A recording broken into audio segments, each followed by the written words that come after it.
full breakdown of all of the classes and all of the vehicles, the attachments, the weapons. I don't go through every single weapon attachment for every weapon. It's just way too much stuff, but I do show all of the weapons, the different specialization trees, and everything that have added since the beta of Battlefield 6. I got an early playtest look thanks to Battlefield. I already got a bunch of videos showcasing gameplay. I've been live for the last hour or so going through all of the information myself and taking a look at it. But I wanted to break down some of the loadouts as well, because I'm sure there'd be questions in chat. Is a unanimous yes on wanting to see it. So we added one new assault class here. I believe we're under, yep, which is Breacher. This gives you extra grenades, less of a penalty while moving, while shooting, and then 15% faster reloading of your incendiary shotgun, which I got to use a little bit, as well as the grenade and breaching projectiles. There's a breaching charge that you can shoot, and I'll show you here. That allows you to break through the wall. First, let's look at all of the guns in the game. These are all of the ones that at least are going to be what we've seen. Maybe they'll add more by the time the game launches, starting with assault rifles. We have the M433, B36. We saw those. The new one is the SOAR 556. This is essentially the SCAR. This seemed to be many people's favorite from the play session that we did. The AK-4D was added. The TR-7, which is kind of like a Ram bullpup style weapon. This had a ton of recoil, only like a 20-round mag by default, very small. We had the Cord and the L85A3, a classic many people, I'm sure, know and remember. As for carbines, the new one being the M277 here. We also have the GRTBC, another bullpup style weapon. The QBZ, I think that one might have been in there, but then the SG553, the new carbines.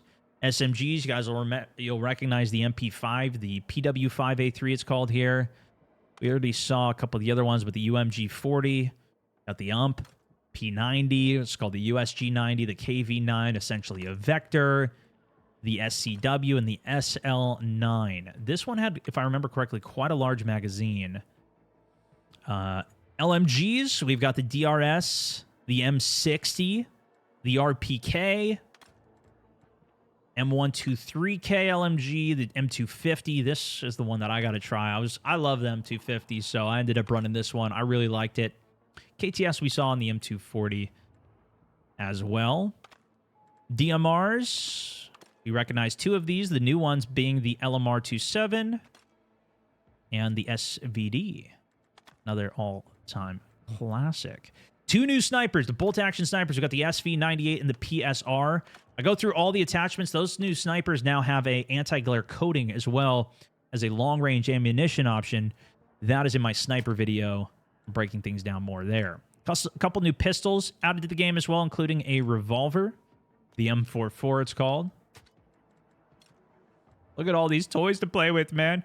And now back to the assault gadgets. We've got the breaching charge. You shoot that, essentially puts a stun on the other side of the wall. We got a ladder, grenade launcher, thermal launcher. We saw those. The deploy beacon is now part of the kit for assault. And the fire shotgun didn't seem to do a ton of damage, but did seem to have that effect if you catch them on fire where it kind of stuns them a little bit. Also to note, the assault class secondary weapon, that sling, the weapon sling that lets you have a second primary weapon, is still restricted with the use to carbine, DMR, and shotgun.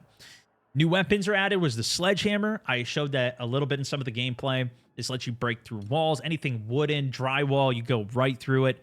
Very, very nice for breaking through walls, although you run a little bit slower. Pro tip, one of the devs told me, is that if you're playing engineer and you have the repair torch, you run it knife speed. So you could bring a sledgehammer better with an engineer and then run around with the repair torch for extra mobility. Speaking of engineer, now we have the new kit called Combat Engineer. This essentially is, instead of being anti-armor, which is what we saw during the beta, you are now a vehicle's ally. You're a better support for it. And the repair torch is so much more effective with this kit. It's crazy. Repairing friendly gadgets can also permanently increase their maximum health. 50% slower heat generation, though, so you can stay repairing so long. And if you hop into a vehicle, it'll instantly repair it, which is great. If it's critical damage, especially if you're trying to juggle, staying alive at the end, can definitely be effective.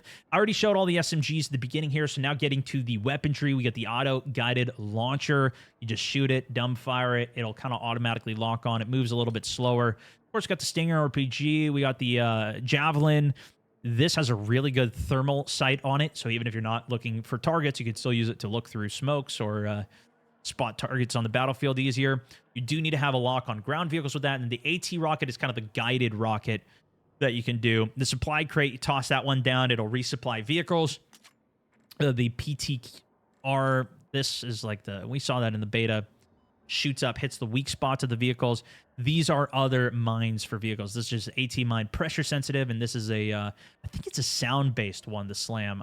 I don't completely know how it works. When nearby enemy vehicles trip this device's proximity sensor, they're targeted with high-velocity projectile. So this one you can also put on walls. The mine you cannot. So we'll see how that ends up playing out.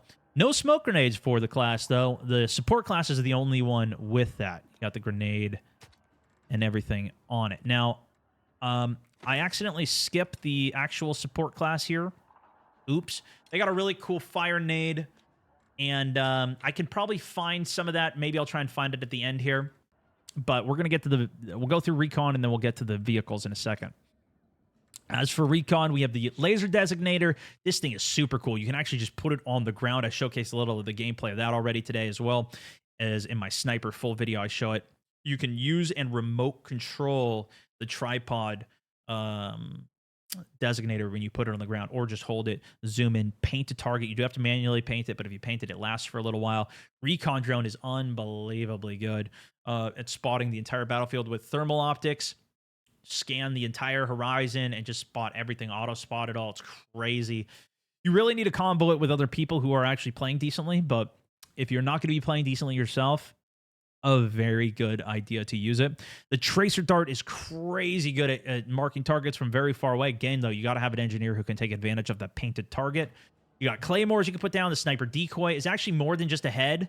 It's a full upper torso, and you get a ton of them, and they refill very quickly. And, of course, you still have the C4s as well, which is great. The proximity detector is also new, and throwing knives are also for this class, which there's a new stealth tree of traits that you can do under Spec Ops here that lets you crouch walk and prone quieter. You can go prone and get, if you're spotted, you can get that spot off your head 33% faster. You get out of combat faster so teammates can spawn on you, even though you don't have that deploy beacon anymore, which of course is a very big change. Now, the actual tanks. I was very surprised that they give you as much firepower as they do. I didn't get to drive the tanks much, but you get 2 of these cannons as the driver, and you still get the heavy machine gun or light machine gun, which to me is kind of insane. You also get an upgrade and a like countermeasure. So we'll go through the MBT first here. The primary high explosive shell, moderate against infantry and armored vehicles. And it takes me a little bit to even realize that you get both, because it's like, already equipped. Why can't I put this on? What do you mean? I thought I only got one. But this is good against heavy targets, so this is really the tank buster. Not going to be great against infantry. There is also the anti-personnel canister. Obviously, better at killing short to medium ranges, and effective against armor completely. Got high explosive shells, engaging enemies due to the large radius. This is more of your splash damage infantry shells. Then you still have the aim-guided missile as well. So you could have like a tank buster and an aim-guided. You can really do a lot of combinations of builds with this, which I like the idea of. But this lets you, if targets are being laser designated, if you keep this on as your secondary, that could be pretty good, especially if you do have engineers or recons rather out there actually designating targets. This is when I realized, okay, you actually can have both on at the same time. That's crazy. So you can have anti-infantry and anti-tank. You can go double anti-tank. You could go AoE explosions with anti-tank. You can go aim-guided with the mix rocket. Like, there's so many things you can do. And then you still have the secondary gun with the light machine gun, better for medium ranges. And then you have the heavy machine gun, better at longer ranges, slower rate of fire. Both of them are still going to be very devastating to players, especially the Top Gunner, which we'll Get to that in a second. Next is the equipment. This is thermal blocking smokes that it has. You also have a projectile interceptor. This is like the APS system in Battlefield 2042. I'm not sure if they had this in the previous tanks in Battlefield 4 and 3, but this allows it. So, well, thermal smoke is what it is. People can't see you. They can't lock onto you. You can get rid of missiles that are on you. But if the missile's already inbound on you, you can pop this, or if there's a barrage of missiles, if there's an attack jet trying to rain down on you, you pop this and it absorbs, it intercepts all incoming projectiles. So it gives you a short time of protection. Can't use it with smoke, but if you have a gunner with you, they could utilize the smoke and you can have the APS system, which could be pretty good. I think you can set that up. Now, the actual upgrade you can put on, you've got field maintenance, enables faster repairs for the vehicles. I think that said ammo refill as well. Let me see. Yeah, you'll also gain ammo sooner. The ammo refills over time, and it takes a while for it to cool down. If you go back to base or if you go to a vehicle station that are all around the map, that will also heal you as well as replenish your ammunition, but you do have to sit stationary by those actual terminals in order to do it. The reinforced plating gives you additional armor, improves resistance to all damage as well. The enhanced loading system increases your fire rate, improves your secondary heat recovery system. Let me see what that said, actually. The last note on it. The system deactivates when the vehicle's health is reduced, though. So you can't have faster firing if the health gets too low with the enhanced loading. Very interesting. And then we also have the optimized handling, which improves the vehicle's turning radius and aiming speed. So it gives you options on how you want to play it. That's why I really hope they have this for the air vehicles as well, because it sounds pretty great to me. Just make sure I didn't miss anything here for you guys. How are you playing this now? Sir, thank you so much. This was all recorded 2 days ago on Monday. We got a early access session for it. Heavy machine gun. This is now for the gunner seat. They got the heavy or light machine gun or the grenade launcher, which I severely underestimated the first time I popped this thing out. As you would expect, with the heavy and light, same as the other turrets, this grenade launcher is more similar to the gunner seat for the helicopter, where you have 4 rounds. You just do, reload. You can keep on spamming bullets. This guy gets infinite ammo. So you just keep on spamming rounds down. Explosive. It is actually kind of crazy. I thought it was terrible at first because I was just trying to like snipe. Just do one little thing and try and consider. No. This isn't an overheat. This is a reload and you have infinite ammo. This is a spam the bullets and destroy. Crazy good. I really liked that one. I underestimated it at first. You can also swap the faction to see the different skins, and I'll show you the skins in a second here. There's skins and camos. I'm assuming the camos you'll get by playing and unlocking up. Maybe the skins are from a cosmetic store. I don't actually know. Next is the IFV. We have, again... also we have different loadouts that you could save. So if there's like a way you want to have it set up, so you got like the anti-vehicle one, you have the anti-personnel one, depending on the map mode. If there's no air vehicles, you don't need the anti-air effectiveness or laser guided or anything. You can swap your builds by just switching. You don't have to actually go in and change every single thing. You can just choose the loadout, which I thought was really nice. Okay, now the IFV though. We got the high explosive rounds. Shells designed to combat infantry and non-armored vehicles, like less effective against armored ones. We've got the anti-personnel target infantry for short and medium range, ineffective against armor as well. And then finally we do have some armor-piercing rounds designed to target heavy armor, less effective against infantry due to the absence of the explosive charges. You probably got to be super accurate when you actually hit those. I'm not sure which ones were actually inside of the beta because we couldn't ever tell. You do have the aim-guided missile. This is essentially that tow missile, effective anti-vehicle missile that can be guided to the target. This is what we saw during the beta. Very, very, very powerful. You have the lock-guided missile, effective anti-vehicle, required lock-on before launch. After it launches, the missile will guide itself to the target unless intercepted with countermeasures capable of fast and longer-range lock-ons. This obviously going to be very powerful with laser designators and tracer darts. So you can have a combination with it. Now, you can't have an aim-guided and a lock-on missile here, but still a lot of deadly combinations, I'm sure. I also don't know if this would lock on to ground units or only air units or both. So, didn't specify. I didn't get it tested. Next was the light rockets. What's the difference in views for vehicles like thermal view in Battlefield 4? I didn't see any thermals on any of these. Light rockets, multi-purpose, unguided, effective against all targets. That might be insane too. I don't know. I don't know. Let's see if I see the countermeasures here. Please click the countermeasures. I do. We've got the smoke generator. Just kind of skip over that here. 1 second.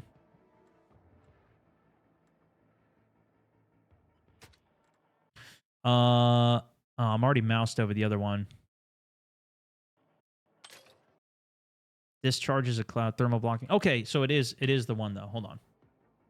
It is the right description, even though I'm moused over the other one. It looks like.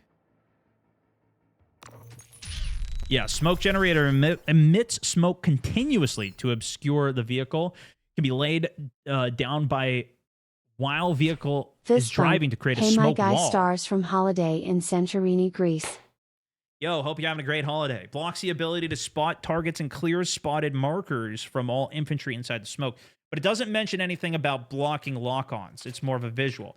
The thermal blocking is the lock-on, and then there's emergency repair. We know what that does. Just if you get too low on health, you pop that. It'll make it so your vehicle can move again and gives you some health. Proximity threat detector detects nearby enemy soldiers and vehicles, shows them on the mini-map for short duration. You do actually have to pop this ability, I think, as well. And then the counterfire radar. Let's see what this does. When spotted, the source of incoming damage is spotted, marking their position in world and on the minimap. Interesting. Sir Nutsack, also welcome back. Second month. Undertaker, 13 months in the subbage. Peter Schofield, thank you so much, man. Hope all's good. Now, we also have the light, heavy, and grenade launcher for that. We have a remote weapon target designator for the passenger seat on this, as well as the smoke wall. So this is just, you can always use it. We can't change any of these there. I couldn't read the full descriptions for it either. But there you go. I think I go into the skins now as well. Let me see if I go back to it.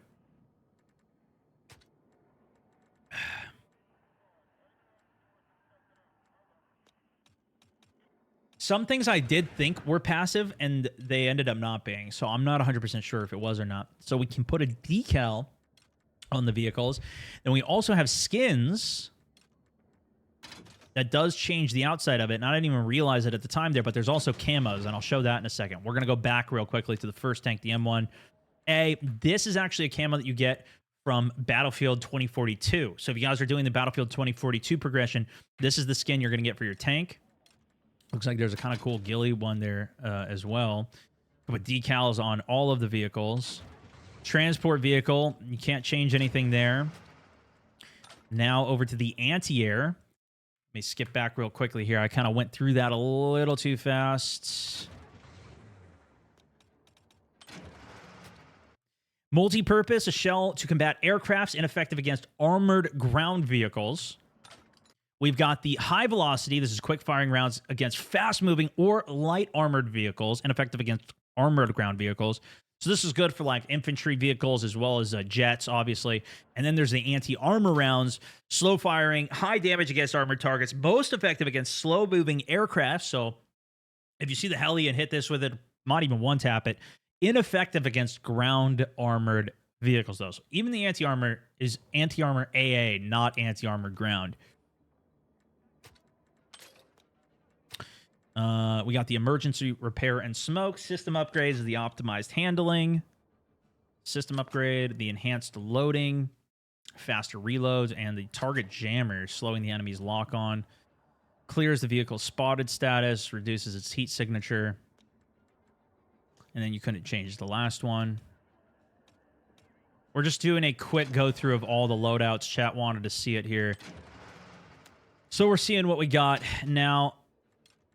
Couple skins. I think this might be, maybe it's the next one when I realize there's also camos that you can change. Here's some of the skins for the heli. I start there because I was kind of excited to see it. So this is where we can use the aim guided for the heli, the light rocket. The aim guided, these are the ones that you shoot and you kind of steer it when you're aiming. We saw that in the beta. The light rockets, unguided, fire large volleys, effective against light vehicles and infantry, but the heavy rockets, these things are insane. You only get 4 of them. You reload, you get 4 more, then you got to go resupply or wait for them to reload. I couldn't believe how deadly these were. Unbelievably deadly. And what's even crazier is you can do these heavy rockets with the tow missile. You'll see in a second here. Obviously very effective against armor. That's essentially your anti-vehicle rockets. You get the anti-air rockets. We saw that in the beta, but you also get the aim guided. These tows are crazy. It also says that the tow is capable of locking onto targets that are marked with laser designators or tracer dots. I didn't even know that, which is crazy.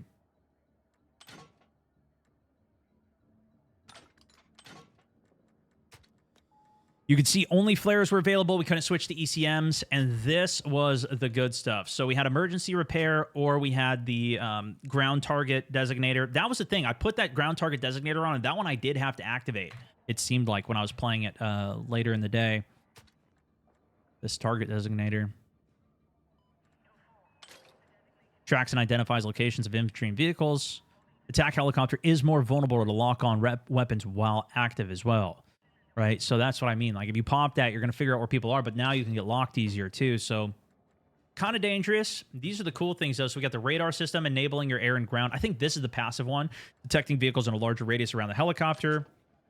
What did that say? Use alongside something? Use alongside ground targeting designator system for increased radar range. Okay, that could actually be really cool. Heavy warheads makes your helicopter more armored, though. Or less...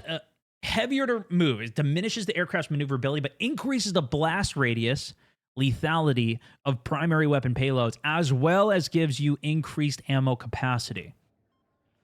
That's going to be very tempting to take. I don't know how much it slows you down, though.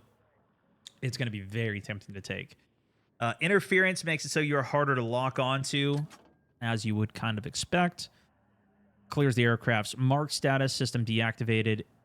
If you're traveling too slowly, though, so you do have to actually be moving for interference to work. And then you have improved armor, which that's what I ended up running. Gives you more armor, helps keep you protected. Probably helps against small arms fire coming in at you as well. No way to put on like a thermal cannon, though. No TV guided missile. This was a lot of questions I've been getting today. You do have the remote weapon lock-on air guided missile to the ground, though. Next up, we have the helicopter. You can't really change any of the miniguns. Emergency repair, all defaults. Got the skin there. Still put decals on all these. I'm not going to go through every single thing. This is where I was a bit disappointed because I couldn't change the jet. You can see I did put on that cool skin. That's why I looked real cool when I was flying around in all my gameplay today.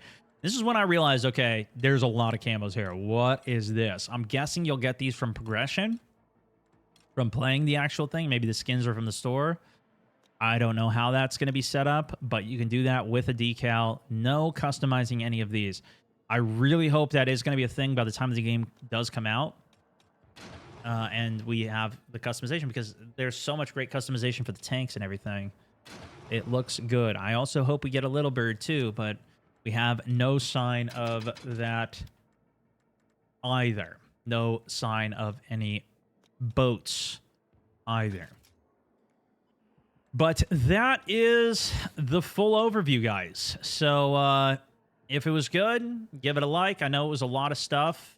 I did miss some of that support gameplay or overview for you, unfortunately. I can try and find some of that for you, though, if I can.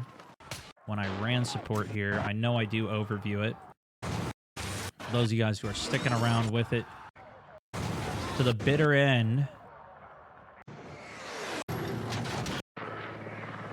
Maybe I don't go through it all here. I go through all of the equipment, though. So you can see I got the mortar. I've got this fire cannon that shoots out, goes out 25 meters, air bursts, blocks visual, does damage, stuns. Really cool. I'll just show you the equipment here. Firsthand. How about that? And then you have trophy systems. I want to see if I pull... Oh, here we go. So then we also have the defibs still. You don't have to bring the defibs. If you're playing the combat medic role, you'll actually res faster just by dragging the body anyways. That's why a lot of people in the beta were like, why do I need the faster resing if I have defibs? Well, it's because you don't have to bring defibs. You could swap that out for a supply pouch, deployable cover with the mortar, deployable cover with the APS system. This will protect you against larger incoming missiles, bombs. This will protect you from grenades, the GPDIS system. You still have the smoke launcher. This is the only class that has smokes. Got that incendiary I was showing you. You can also run supply pouch. Of course, you always have the big pouch you can put down to resupply, heal your team. But you also have the small pouch you can slap down as well. And I'm playing the combat medic role here, but I do swap it to engineer. Let me see if I can show you the path. I switch to engineer. Well, there you go. Hopefully, a good enough overview.